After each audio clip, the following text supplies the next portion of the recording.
Bulan September, inilah bulan di mana kita umat Katolik memasuki sebuah masa yang disebut dengan Bulan Kitab Suci Nasional.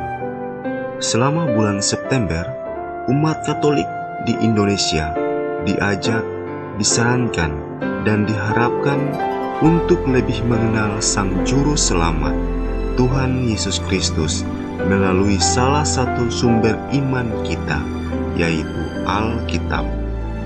Di setiap keuskupan, biasanya terdapat beberapa kegiatan yang dilakukan untuk merayakan bulan Kitab Suci Nasional, seperti lomba membaca Kitab Suci, pendalaman Kitab Suci, pameran buku, dan lain sebagainya.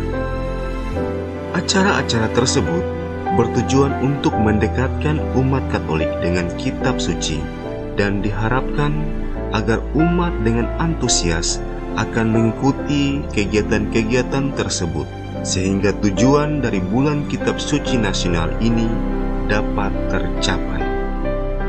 Latar belakang dari bulan Kitab Suci Nasional adalah Konsili Vatikan II yang dilaksanakan pada tahun 1963 sampai 1965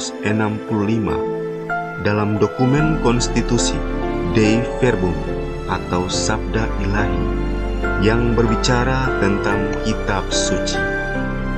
Dalam dokumen ini, para Bapa Konsili menganjurkan agar jalan masuk menuju Kitab Suci dibuka lebar-lebar bagi kaum beriman dan mengajak seluruh umat beriman untuk tekun membaca Kitab Suci. Langkah pertama yang dilakukan adalah dengan menerjemahkan Kitab Suci ke dalam bahasa setempat, dalam hal ini yaitu bahasa Indonesia. Usaha ini sebenarnya telah dimulai sebelum Konsili Vatikan II, dan Gereja Katolik telah selesai menerjemahkan seluruh Kitab Suci, baik itu Perjanjian Lama maupun Perjanjian Baru. Namun pada Konsili Vatikan II menganjurkan agar diusahakan terjemahan Kitab Suci ekumenis, yakni terjemahan Kitab Suci bersama oleh Gereja Katolik dan Gereja Protestan. Maka mengikuti anjuran Konsili Vatikan II ini, Gereja Katolik Indonesia mulai meninggalkan terjemahan Perjanjian Lama dan Perjanjian Baru yang merupakan hasil kerja keras para ahli Katolik dan memulai kerjasama dengan Lembaga Alkitab Indonesia. Dengan demikian, mulailah pemakaian Kitab Suci terjemahan bersama yang merupakan terjemahan resmi yang diakui baik oleh Gereja Katolik maupun gereja-gereja Protestan di Indonesia.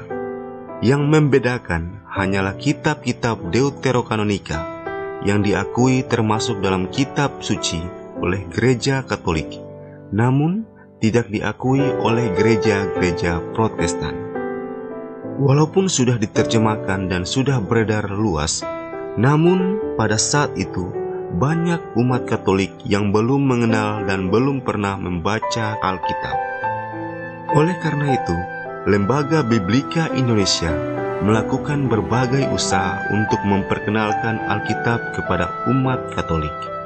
Cara yang ditempuh oleh Lembaga Biblika Indonesia untuk mengajak umat Katolik membaca Alkitab adalah dengan mengadakan Hari Minggu Kitab Suci Nasional yang merupakan bibit dari terbentuknya bulan Kitab Suci Nasional. Lembaga Biblika Indonesia mendorong gereja-gereja Katolik di seluruh Indonesia untuk mengadakan ibadat khusus dan melakukan kegiatan yang berhubungan dengan Kitab Suci pada hari Minggu tertentu. Lembaga Biblika Indonesia telah 2 kali mencoba untuk mengadakan Hari Kitab Suci Nasional tersebut.